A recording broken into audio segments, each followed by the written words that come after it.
बिस्मिल्लाहिर्रहमानिर्रहीम। SAR official के साथ मैं हूं एहसन रज़ा। दोस्तों,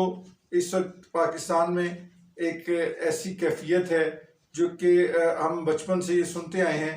कि हमारा मुल्क इंतहाई नाजुक दौर से गुजर रहा है और तारीख के अहम मोड़ से गुजर रहा है। मगर जो सूरत हाल पिछले एक हफ्ते में पैदा हुई है, चूँकि एक आइनी और कानूनी सूरत हाल इस किस्म की पैदा हुई है कि जिसमें कि वाकई एक तारीख का अहम मोड़ है जो कि हम इस वक्त वहाँ से गुजर रहे हैं। और हमारा मुल्क जो है इस वक्त, चूँकि ऐसी सूरत हाल, ऐसी बदतरीन माशी सूरत हाल पाकिस्तान की 75 साल तारीख में कभी भी नहीं हुई, और ऐसी बदतरीन महंगाई पाकिस्तान की 75 साल तारीख में कभी भी नहीं हुई। रिकॉर्ड टूट गए हैं। तो ऐसी सूरत में अवाम बेचारे जो है वो मजबूर हैं, परेशान हैं। एक जो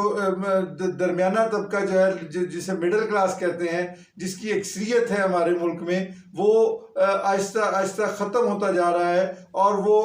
गुर्बत की लकीर से नीचे जाते जा रहे हैं। और इसकी बुनियादी वजह यह है कि हमारे मुल्क में एक लूट खसूट का बाजार गर्म रहा पिछले 30-40 साल में। वो अगर उसको हम जो है वो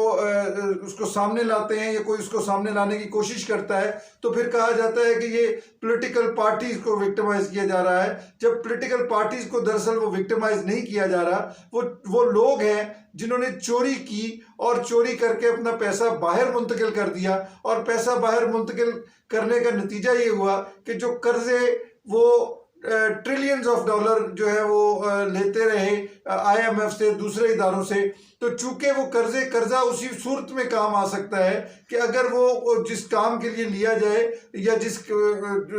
सेक्टर में लगाने के लिए लिया जाए तो वहाँ लगाया जाए तो यकीनन वो सूदमंद होता है, वो प्रॉफिट आता है, उससे कारोबार चलता है। मगर जब किसी ने लूट के वो पैसा बाहर मुंतकिल कर देना है और वो पैसा जो है वो पाकिस्तान के अवाम के इस्तेमाल में ही नहीं आना, तो फिर वो बोझ बढ़ता चला गया। और उनके बच्चे जो ये चोरी करते रहे मुसलसल पिछले 30-40 साल में, चूंकि पिछले 30-40 साल में पाकिस्तान का जो करप्शन का दौरा रहा वो इससे पहले कभी भी नहीं था। तो वो उनके बच्चे जो हैं वो वहाँ पे मौजे कर रहे हैं, याशियाँ कर रहे हैं, और हमारे बच्चे जो हैं वो उस कर्जे को अदा कर रहे हैं। और उस कर्जे को अगर अदा नहीं होगा तो उसका जो डिफ़ॉल्ट है उसका भी बोझ हमारे बच्चों के ऊपर ही आएगा, हमारे ऊपर ही आएगा। तो उनको तो उसकी कोई फिक्र ही नहीं है। तो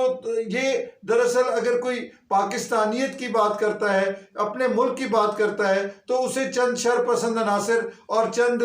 मुफाद परस्त अनासर जिन्होंने कि अपने मुफाद हासिल कर लिए हैं, और अभी वो मज़ीद, हालांकि इसमें हम निचोड़ने के लिए कुछ रह नहीं गया है, मगर वो अभी मज़ीद इससे निचोड़ना चाहते हैं और वो यहाँ पर हुकूमत करने आते हैं। तो सबसे अफसोसनाक बात यह है कि जो बिलावल भुट्टो साहब हैं, जो कि अपने आप को नाम नेहाद भुट्टो का वारिस कहते हैं, और भुट्टो के असल वारिसान जो हैं वो उससे खौफजदा हैं, उसके बाप से खौफजदा हैं। मुर्तज़ा भुट्टो शहीद की बेटी बारहा ये बयान दे चुकी है कि हमें जो है वो पाकिस्तान में ख़तरा है आसिफ जरदारी से। और इसी तरह जो उसका बेटा है जुल्फ़कार जूनियर, वो भी रिफ़ाए आमा के कामों के लिए सैलाब के दौरान यहाँ देखा गया, और उसमें वो टैलेंट देखा गया जो बुनियादी भुट्टो फैमिली का एक असासा कहा जा सकता है। मगर उसको भी इस बिलावल के बाप से जान का ख़तरा है, और वो भी पाकिस्तान में नहीं रहते चूँकि वो इस तरह की चीज़ें नहीं कर सकते। तो बहरहाल वो बिलावल साहब जो हैं उन्होंने एक बयान दिया कि अगर सुप्रीम कोर्ट ने इलेक्शन का हुक्म दे दिया तो मुल्क में मार्शल लॉ का राह हमवार हो जाएगी। तो बेसिकली वो मार्शल लॉ की राह हमवार कर रहे हैं, ये कहकर, ये बयान देकर, ये फील दे रहे हैं मार्शल लॉ की। और मैं उनको ये बताना चाहता हूँ कि बिलावल साहब, अब ये वो दौर नहीं रहा कि पाकिस्तान के अवाम जो हैं उनको इस तरह से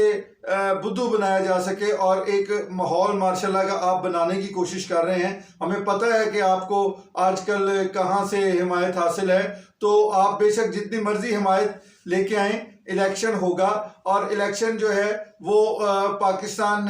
के अवाम की ख्वाहिश के मुताबिक, अगर आपको पाकिस्तान के अवाम, पंजाब के अवाम वोट दे देंगे तो बेशक आप हुकूमत बनाएं। आपकी पब्लिक में, हत्ता कि सिंध में भी आप साफ हो चुके हैं, मगर आप जो है वो चूंकि अब आपके पास जमहूरी रास्ता है नहीं है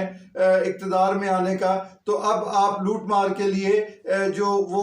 गैर जमहूरी रास्ता है उसके राह हमवार करना चाह रहे हैं। और दूसरी तरफ जो एक तमाशा आज रावलपिंडी में लगाया गया, मैं बतौर वकील उसकी मजम्मत करता हूं कि एक अदालती फैसले के खिलाफ जो है वहां पे खड़े होकर एक अनपढ़ औरत जो कि पढ़ी लिखी नहीं है, वो वकला कल भी जो सुप्रीम कोर्ट में कुछ लोग आए थे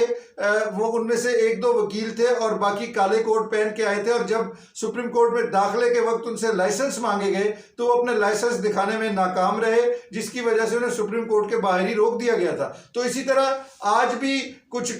जो है वो लोग नजर आ रहे थे, और कुछ लोग तो मोहतरमा जो खिताब फरमा रही थी उनके पीछे खड़े थे। जानने वाले जानते हैं कि किन कत्ल के मुकदमों में वो लोग इन्वॉल्व हैं और उनका वकालत से दूर दूर लेना देना नहीं है, तो वो काला कोट पहन के तो वो काले कोट की तौहीन करते हैं, और काले कोट को पहन के वो जो एक नंबर दिखाने के लिए वहां पे आए थे, और उसके बावजूद कोई 50 के करीब वकला के जो कन्वेंशन था उससे मोहतरमा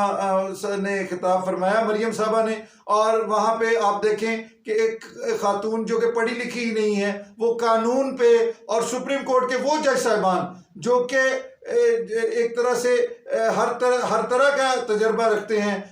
तालीम याफ्ता हैं, आला तालीम याफ्ता हैं, और फिर उन्हें हर साल हो गए हाई कोर्ट्स में सर्व करते हुए, फिर सुप्रीम कोर्ट में फैसले देते हुए, सर्व करते हुए। तो एक औरत जिसकी तालीम से कोई लेना देना नहीं है, जिसका कल्चर से कोई लेना देना नहीं है, तो वो खड़ी होके वहाँ उनके बारे में कमेंट करे, उसे कौमी लीडर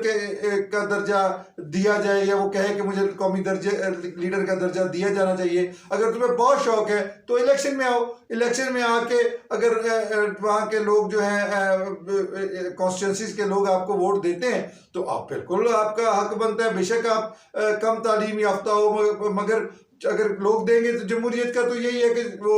इकबाल ने कहा था कि सरों को गिना करते हैं, तोला नहीं करते। तो लेकिन आपके पास तो गिनने के लिए नंबर भी नहीं है, तो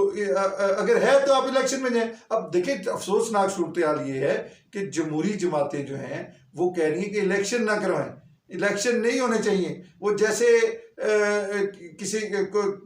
कुत्ते को कीड़े पड़े होते हैं तो वो सर छुपाता फिरता है, वो ये जमातें वैसे इलेक्शन से सर छुपाती फिर रही हैं, तो ये गैर मुनासिब है। और दूसरा जो एक इंतहाई बेवकूफ़ाना मैं कहूँगा हरकत काबीना ने और वज़ीर आज़म ने की है, मैं शहबाज शरीफ को ये बताना चाहता हूँ कि ये मरियम नवाज जो है ये सबसे पहले मिठाई मंगवाएगी जब आप नाहल होगे, क्योंकि ये एक जो एक रिफ्ट है वो वहीं पे खड़ी है। ये सिर्फ वक्ती तौर पर जो चोरी चकारी को बचाने के लिए और सजाओं से बचने के लिए प्रेशर था, उसकी वजह से ये इत्तेहाद है, और ये इंतहाई सतही इत्तेहाद है आपस में, और ये इसको 1 मिनट नहीं लगेगा टूटते हुए। तो आप इस वक्त ये समझने की कोशिश करें कि पाकिस्तान के अवाम अब मुकम्मल अवेयर हैं, और अगर कोई भी सुप्रीम कोर्ट के हुक्म की अदूली करेगा या करने की जुर्रत करेगा तो उसको कानून अपना रास्ता लेगा, और उसको कानून की खिलाफ वर्जी के हवाले से और सुप्रीम कोर्ट की तौहीन के हवाले से जो मामलात हैं वो बर्दाश्त करने पड़ेंगे, और नाअहली बर्दाश्त करनी पड़ेगी। और मैं आज देख रहा था कि जो चौधरी साहब हैं,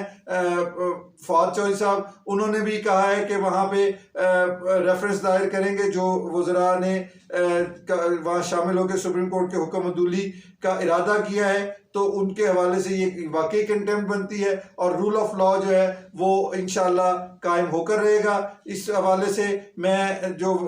वज़ीर कानून है उनसे ये दरख्वास्त करता हूँ कि आपने पहले भी वकला के तमाम इदारे तबाह कर दिए हैं, बर्बाद कर दिए हैं, और आपने ज़ाती मुफाद के लिए उसको इस्तेमाल किया है। खुदारा अब जो है वो वकला की जान छोड़ दें। आप मुस्लिम लीग नून में जा चुके हैं, आप मुस्लिम लीग नून का हिस्सा हैं, आप उन चोरी चकारी को बचाने के लिए आपने लाखों करोड़ों रुपया जो है वो इनसे वसूल कर दिया हुआ है, मुफादात ले लिए हुए हैं, वजारती झंडे लगवा लिए हुए हैं। तो मेहरबानी करें अब उधर ही रहें और वकला की जान छोड़ें। वकला अब आपके धोखे में आने के लिए तैयार नहीं।